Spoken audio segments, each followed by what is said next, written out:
school. It's 8:50 right now, and it's the last day of term. So as you can see, the school is basically empty. There is no one here, and it feels weird. Last day of school with no one at school. Normally bustling with students, the corridors and grounds of Melbourne High School late last month were quiet. Class broke up a week early and students were told to await further instructions for Term 2.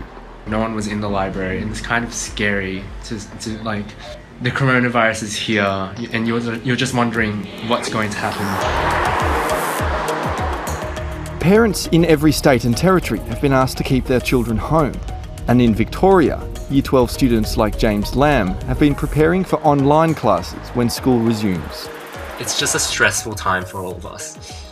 Luckily, our school has been planning how to move to an online learning system for quite some time. In this scenario, it's the only option that we have.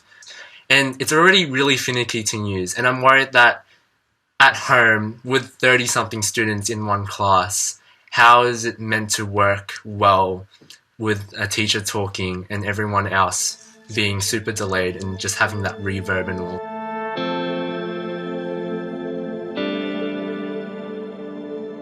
It's a similar picture at Melbourne's Mac Robertson Girls High School. Year 12 student Avia Sanders has set up for what could be months of learning from home. Today was my last day of school for the foreseeable future. So yeah, the general morale was pretty low. We don't know when we're going to see each other again, when we might be back. As you can see, I already have Zoom set up on my laptop. My biggest concern is whether we have the infrastructure to actually support this.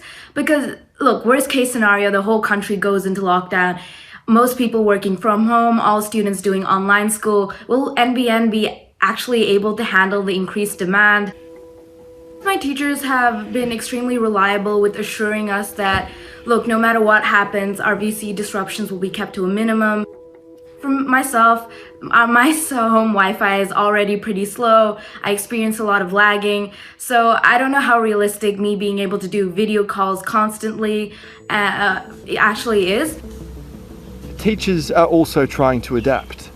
I don't think that it's really something that people at my school have imagined that we'd need to do, teaching remotely. I mean, we're waiting until the end of the holidays to officially be told whether or not that's the advice. But I've brought up the first page of our notes in the video today just to read. Maths teacher Claire Glanville and her colleagues spent the last day of term scrambling to prepare course materials for students to take home.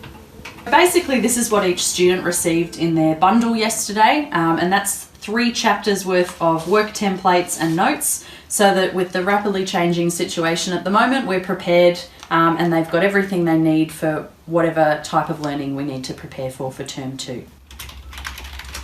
We were anticipating a potential closure, so even though we'd been having a lot of meetings and starting to talk about what we needed to get ready, it became suddenly urgent because we only then had one more day in which to give the students any resources. I must say, I think the teachers are really taking the brunt of this.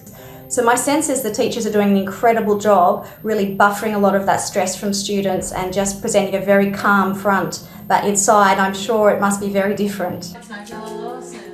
University students are also turning to online learning, but for some that's less straightforward. Medical student Jessica Yang, who's in her final year of a placement at Sydney's Royal North Shore Hospital, has spent the last few weeks at home. For just this week, while my housemate is on that ward, I am self-isolating, so I've mostly just been setting up the study plan. I've been emailing back and forth with my supervisor about catching up on some extra learning, which has been really wonderful. So this is my bedroom. It's probably where I have to spend most of my day when I'm stuck at home, and it's definitely set up in a way that I can spend multiple hours in here without going too stir crazy.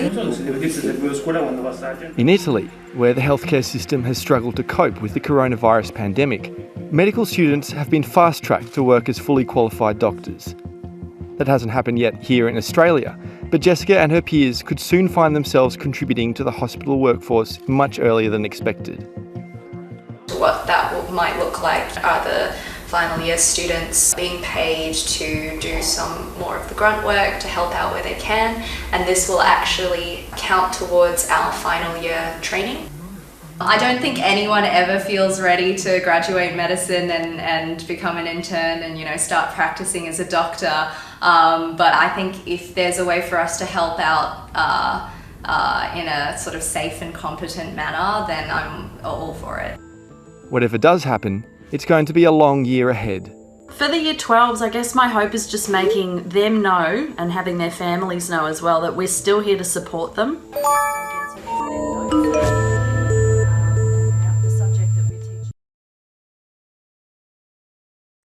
Hi, I'm Lee Sales. Thanks for watching this story. If you'd like to watch more of 7:30's stories, they are on the left of your screen. And tap on the button below to subscribe and get the latest from ABC News.